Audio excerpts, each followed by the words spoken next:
चलो, class 10th का जो गणित है उसमें जितना भी चैप्टर है 1 से लेकर 15 तक, और उस चैप्टर के अंदर जो जो पार्ट हमको पढ़ना है उसको यूनिट कहते हैं, उसके बारे में जानेंगे, है ना।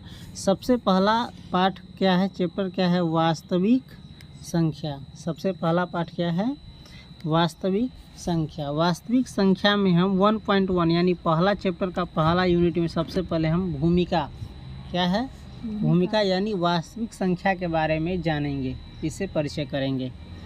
उसके बाद है दूसरा यूनिट, इसमें यूक्लिड विभाजन प्रमेयिका। दूसरा क्या है, यूक्लिड विभाजन प्रमेयिका। और उसके बाद है तीसरा यूनिट, इसी पाठ के अंतर्गत, पहला चैप्टर के अंतर्गत तीसरा यूनिट है अंकगणित की आधारभूत प्रमेय। अंकगणित का जो आधार है, उसका जो प्रमेय है जिस पर अंकगणित बनता है, उसके बारे में जानेंगे। इसके बाद है अपरिमेय संख्याओं का पुनर्भ्रमण, यानी 9वां में जो हम पढ़े थे अपरिमेय संख्या के बारे में, उसको एक बार फिर से इसमें हम हल्के संक्षेप में जानेंगे।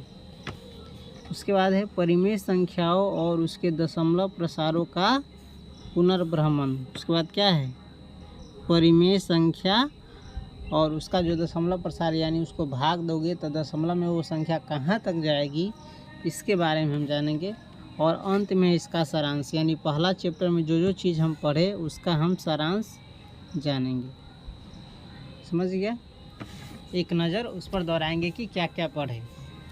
उसके बाद है दूसरा चैप्टर बहुपद। दूसरा चैप्टर क्या है, बहुपद के बारे में हम सबसे पहले जानेंगे। पहला यूनिट में सबसे पहले इसका जो भूमिका है, यानी बहुपद के बारे में जानेंगे। तो उसके बाद बहुपद के शून्यकों का ज्यामितीय अर्थ। बहुपद के जो शून्यक होगा, यानी x, y, z या किसी चीज़ का ऐसा मान जिसको रखने से वो शून्य बन जाए, उसका हम ज्यामितीय अर्थ जानेंगे, रेखागणित वाला। इसके बाद है किसी बहुपद के शून्यकों और गुणांकों में संबंध। ये सब तुम पढ़ा है, भूल गया होगा। बहुपद के जो शून्यक होता है और उस बहुपद का जो गुणांक होता है, उसके बारे में, उसमें क्या संबंध है, क्या रिलेशन है, वो हम जानेंगे। इसके बाद है बहुपद के लिए विभाजन एल्गोरिदम। बहुपद के लिए विभाजन एल्गोरिदम, है ना। बहुपद को कैसे विभाजित किया जाता है, कैसे खंडों में तोड़ा जाता है, इसके बारे में। उसके बाद फिर से है सारांश। क्या है, सारांश, यानी बहुपद को हम एक नज़र फिर से देखेंगे शॉर्टकट में क्या क्या पढ़े। इसके बाद तीसरा चैप्टर है हमारा गणित में दो चरों वाले। ये बता दिए हैं, इसमें ABCD का कै गो अक्षर रहेगा, चाहे कोई संकेत अल्फा बीटा गामा कै गो रहेगा, 2 गो। तो वही दो चर वाले रैखिक समीकरण युग्म, इसका भी हम सबसे पहले भूमिका देखेंगे। इसके बाद दो चरों में रैखिक समीकरण युग्म, यानी इसमें तुमको 2 गो समीकरण दिया रहेगा रैखिक, उसको बनाना रहेगा। इसके बाद है रैखिक समीकरण युग्म का ग्राफीय विधि से हल। ग्राफीय विधि यानी रेखा खींच करके ऐसे जहाँ पर कटेगा उस बिंदु के बारे में हम इसमें जानेंगे। इसके बाद है रैखिक समीकरण युग्म को हल करने की बीजगणितीय विधि। रैखिक समीकरण युग्म को हल करने की कौन विधि, बीजगणितीय विधि। और इसके अंतर्गत 3 गो यूनिट है। 3.4 के अंदर भी 3 गो है, 1, 2, 3। सबसे पहले हम प्रतिस्थापन विधि से हल करेंगे, उसके बाद विलोपन विधि से एगो को बिला देंगे उसमें से, और उसके बाद ब्रज गुणन विधि से हम हल करना सीखेंगे। भारतीय भवन में 5 गो विधि दिया हुआ है इसमें। उसके बाद है दो चरों के रैखिक समीकरणों के युग्म में बदले जा सकने वाले समीकरण, है ना। इसके बाद फिर से इसका क्या है, सारांश है, यानी बहुपद में जिस प्रकार से सारांश था इसमें भी सारांश है। इस चैप्टर का अंत में एक नज़र देख लेंगे। उसके बाद हमारा चौथा चैप्टर है द्विघात समीकरण। कौन समीकरण, यानी 2 गो घात वाला, 2 गो पावर वाला समीकरण, जैसे x के पावर 2, चाहे y के पावर 2, चाहे किसी पर पावर 2 गो रहेगा, 2 पावर रहेगा। द्विघात समीकरण का हम सबसे पहले भूमिका जानेंगे, जैसे द्विघात समीकरण किसे कहते हैं। उसके बाद द्विघात समीकरण देखेंगे। समीकरण जानता है ना, जिसमें बराबर का चिन्ह लग जाता है उसे समीकरण कहते हैं, और जिसमें बराबर का चिन्ह नहीं लगा रहता उसे व्यंजक कहते हैं। उसके बाद है गुणनखंडों द्वारा द्विघात समीकरण का हल। किसके द्वारा? गुणनखंडों द्वारा द्विघात समीकरण का हल करना, यानी पिछला पद इसमें तोड़ते हैं। उसके बाद है द्विघात समीकरणों का पूर्ण वर्ग बनाकर हल, है ना। द्विघात समीकरण जो दिया रहेगा इसको पूर्ण वर्ग बना देंगे, यानी सभी का स्क्वायर कर देंगे, होल स्क्वायर, तब बनाएंगे। उसके बाद है मूलों की प्रकृति, यानी द्विघात समीकरण के मूलों की प्रकृति, यानी कौन द्विघात समीकरण का कोई शून्यक होगा, किसका नहीं होगा, किसका एक ही होगा, इस सब के बारे में। उसके बाद फिर से इसका सारांश है, समझ गया। इसके बाद हमारा 5वां चैप्टर है समांतर श्रेणियाँ।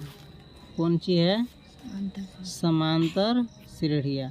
जैसे 3 के बाद एक एक छोड़ के चलेंगे, 3 के बाद 5, 5 के बाद 7, 7 के बाद 8, सब में देख रहा है एक उनको छोड़ रहे हैं, इसको कहते हैं समांतर श्रेणियाँ।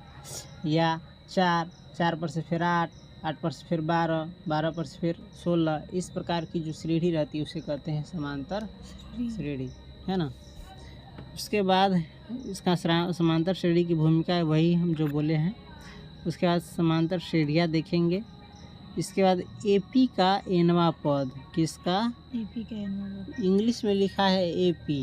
ए का अर्थ होता है अर्थमेटिक और पी का अर्थ होता है प्रोग्रेशन। इसी को हिंदी में कहते हैं समांतर श्रेणियाँ। और इसका एनवा पद क्या होगा, कितना होगा, ये सब हम जानेंगे इसके बारे में। उसके बाद है एपी के प्रथम एन पदों का योग, यानी जो शुरू करते हैं जैसे 3 से 5, 7, 9, यहाँ से लेके जहाँ तक लेकर है जमा पद तक ले उसका योग देखेंगे। और इसके बाद फिर से इसका सारांश, है ना। उसके बाद छठा हमारा आ जाता है त्रिभुज। क्या आ जाता है?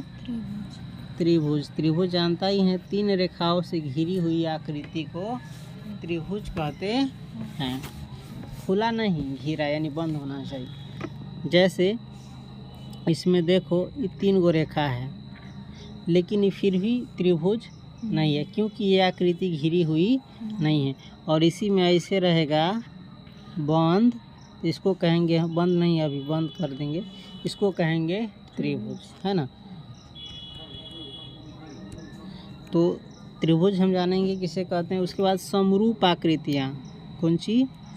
समरूप आकृति का अर्थ होता है जिसकी आकृति एक रंग का हो, चाहे बड़ा हो चाहे छोटा, उससे मतलब नहीं, जो एक रंग का हो उसे कहते हैं समरूप आकृतियाँ। उसके बाद त्रिभुज की समरूपता पढ़ेंगे हम। कौन कौन त्रिभुज एक ही रंग के हैं उसके बारे में हम पढ़ेंगे।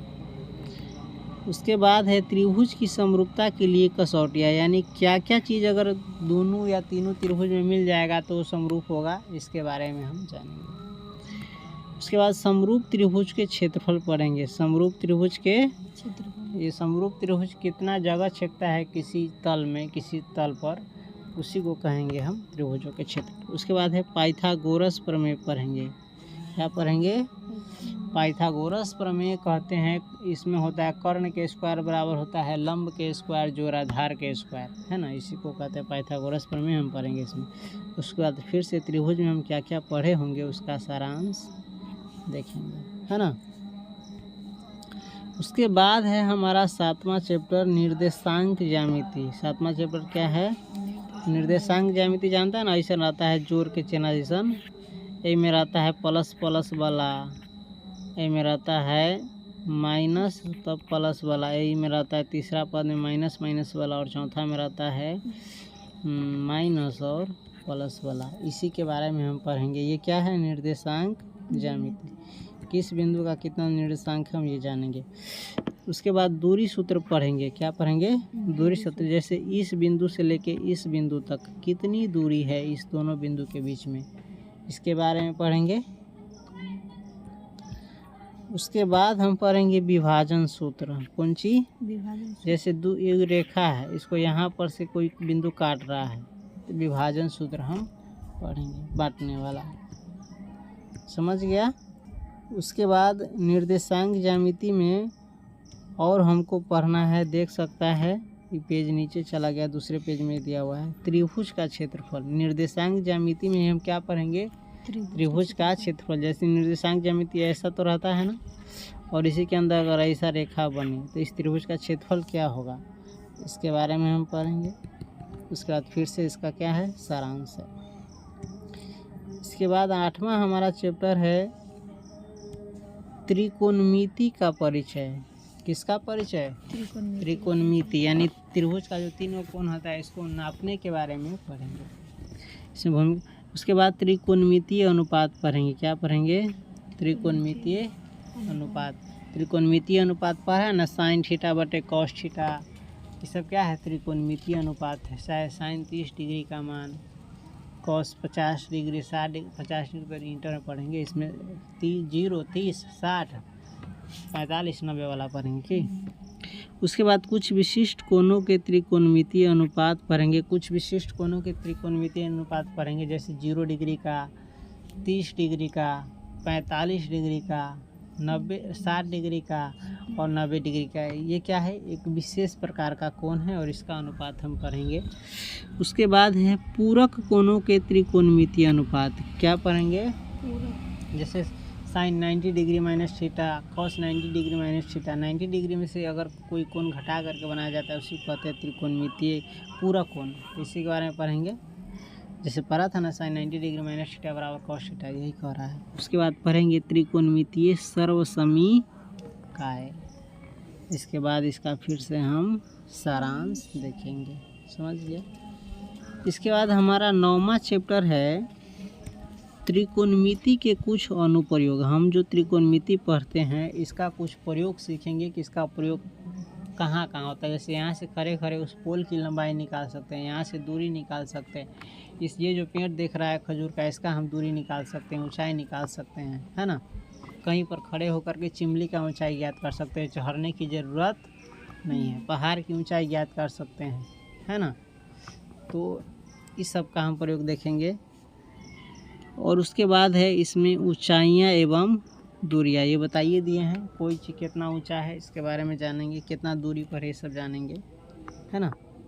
उसके बाद फिर से सारांश है इसका। उसके बाद अगला हमारा चैप्टर है वृत्त। क्या है? वृत्त जानता है ना।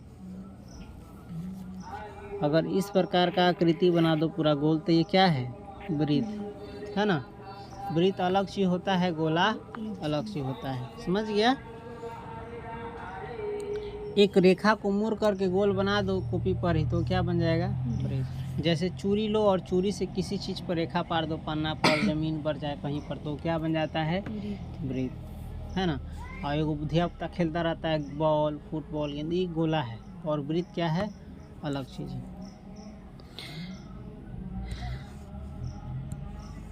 और उसके बाद पढ़ेंगे वृत्त की स्पर्श रेखा। क्या पढ़ेंगे? वृत्त की स्पर्श रेखा जानता है ना। जैसे ये वृत्त है ना, इसको छूते हुए कोई रेखा गुजरेगा ऐसे, चाहे ऐसे, तो इसी को कहते हैं वृत्त की स्पर्श रेखा। समझ गया? और उसके बाद है एक बिंदु से वृत्त पर स्पर्श रेखाओं की संख्या, यानी एगो बिंदु दे दो, है ना। इस पर से वृत्त की कितनी स्पर्श रेखा गुजर सकती है इसके बारे में पढ़ेंगे। तो बहुतों गुजर सकता है, ऐसे गुजर सकता है, ऐसे भी गुजर सकता है, नहीं जानेंगे। एक बिंदु से एक ही वृत्त की स्पर्श रेखा गुजरती है। चलो, दूसरा गुजारेगा ना तो दूसरों में सड़ जाएगा, हटाओ इसको। उसके बाद सारांश इसका देख लिए। उसके बाद है हमारा अगला चैप्टर रचनाएं। कौन सी है? रचनाएं। अगला चैप्टर क्या है हमारा? रचनाएं। रचनाएं जानता है ना बच्चा में, जो हम त्रिभुज बनाए हैं, चतुर्भुज बनाए हैं, वर्ग बनाए हैं, आयत बनाए हैं, है ना। 90 डिग्री का, 60 डिग्री का कोण बनाए हैं, ऐसे करके, ये सब क्या है? रचना है। क्या है? रचना। तो इसी के बारे में हम पढ़ेंगे, और रचनाओं के बारे में, लेकिन ये धियापुता वाला नहीं, इनसे कुछ आगे हम पढ़ेंगे, आगे दूसरा। उसके बाद हम रचना में पढ़ेंगे भूमिका जान गया। उसके बाद रेखाखंड का विभाजन। जैसे एक रेखा है, इसको 2 भाग, 3 भाग, 4 भाग, जितना भी भाग में बांटना होगा, इसका हम विभाजन पढ़ेंगे। जैसे 1 भाग में बट गया, 2 भाग में बट गया, 3 भाग में बट गया ना, इसके बारे में हम पढ़ेंगे। उसके बाद है किसी वृत्त पर स्पर्श रेखाओं की रचना। जैसे कोई वृत्त दिया रहेगा और इसके किसी बिंदु पर स्पर्श रेखा कैसे खींचा जाएगा, इसके बारे में हम पढ़ेंगे। ये बस वैसा ही बता रहे हैं, इसको सही से बनाना पड़ता है, पटरा से, औजार बॉक्स से, प्रकार से। समझ गए? इसके बाद फिर से इसका हम सारांश देखेंगे। उसके बाद हमारा है वृत्तों से संबंधित क्षेत्रफल। कौन सी? वृत्तों से संबंधित क्षेत्रफल, यानी ये एक वृत्त है और इस तल पर कितना जगह छेका है, इतना सब जगह छेका है, इसी को कहते हैं क्षेत्रफल। देखो ये वृत्त ज़्यादा जगह छेक रहा है और ये वृत्त छोटा है तो कम जगह छेक रहा है, तो वृत्तों से संबंधित हम क्षेत्रफल पढ़ेंगे। भूमिका देख लिया। अब दूसरा पेज में इसका नीचे दे दिया ऊपर से, इसको थोड़ा ऊपर कर लेते हैं। ये नीचा नहीं होगा, यहीं से बनाना पड़ेगा, ये अंतिम पथ है पृष्ठ, समझ। उसके बाद वृत्त का परिमाप और क्षेत्रफल। क्या है? वृत्त का परिमाप और क्षेत्रफल। कोई वृत्त का परिमाप कहते हैं वृत्त के बाहरी जो रेखा ये जो देख रहा है घेरबा किया हुआ, इसको कहते हैं परिमाप। और वृत्त के अंदर जो जगह है इस सबको कहते हैं क्षेत्रफल, है ना। उसके बाद है त्रिज्य खंड और वृत्त खंड के क्षेत्रफल। क्या है? त्रिज्य खंड और वृत्त खंड के क्षेत्रफल। जैसे वृत्त का केंद्र होता है, केंद्र पर से दो रेखा खींच करके ऐसे काट दिया तो ये हो गया त्रिज्य खंड। क्या हो गया? त्रिज्य खंड। तो इसका क्षेत्रफल पढ़ेंगे और ऐसे अगर इसको मिला दिया तो ये जो जगह बच गया सो वृत्त खंड बन गया, इसका भी क्षेत्रफल हम पढ़ेंगे, जानेंगे इसमें। उसके बाद है समतल आकृतियों के संयोजनों के क्षेत्रफल, और उसके बाद फिर से इसका सारांश है। इसके बाद 13वां चैप्टर है हमारा पृष्ठीय क्षेत्रफल और आयतन। जैसे घर में बेरी रखा रहता है, रंग रखा रहता है, कोई चीज़ रखा रहता है, तो इसका जो पृष्ठीय क्षेत्रफल होगा धरती पर चाहे जिस चीज़ पर रखा है उस पर, और उसके ऊपर जितना जगह छेकता है वो सब कैसे पता चलता है? उसका पृष्ठीय क्षेत्रफल से और आयतन निकालने से। समझ गया? तो ये हम भूमिका जान गए। उसके बाद ठोसों के एक संयोजन का पृष्ठीय क्षेत्रफल पढ़ेंगे, सब पढ़ेंगे, पाठ तो इसमें क्लियर हो जाएगा। उसके बाद ठोसों के एक संयोजनों का आयतन पढ़ेंगे। एक ठोस का एक आकार से दूसरे आकार में रूपांतरण, और एक ठोस से जो आकार होता है उसका बदल करके दूसरा आकार बनाना, इसका रूपांतरण हम पढ़ेंगे। जैसे कान में के सोना लेके जब या कहवा एक नाक में के बना देते, एक आकृति कथी होती, बदल देते, है ना। तो कोई चीज़ के पिघला के ओकर आकृति बदलल जा सकै छै। जैसे लहठी देखै छी वृत्त जैसन रहै छै, लम्बा चौड़ा, एकरा पिघला के कथी बना दै छै, एक ठोस से दोसर ठोस। आटा देखिए जी पीसल पासल रही है, चरकोना बनो तिनकोना बनो, तो आकृति ऐसा नहीं, लेकिन में धातु वाला पर भी खास करके, ठीक। जैसे आकृति देखता है हलवा बना रहता है वृत्त, इसको कहता है वर्ग बनाता है, ऐसे काट काट के बना देता है, कितना निकलता है। तो ये सब हम पढ़ेंगे, लेकिन इसके बारे में डिटेल से पढ़ेंगे इसमें हम। उसके बाद है शंकु का छिन्नक। शंकु जानता है ना?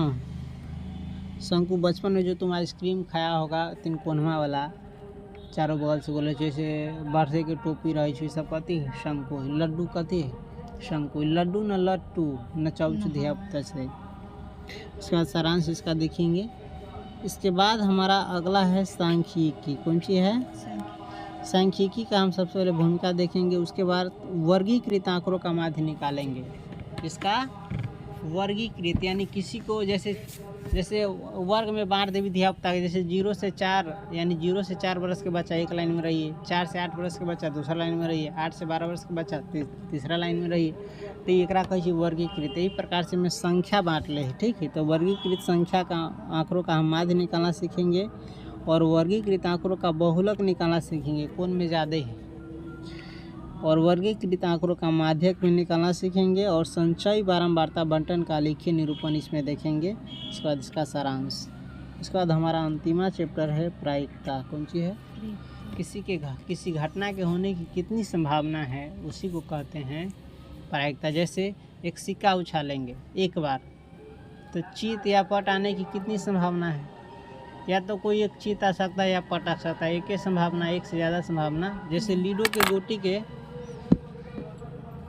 झमार भी, तो इसमें 6 गो भाग रहे, तो इसमें 2 आवे के कितना संभावना है?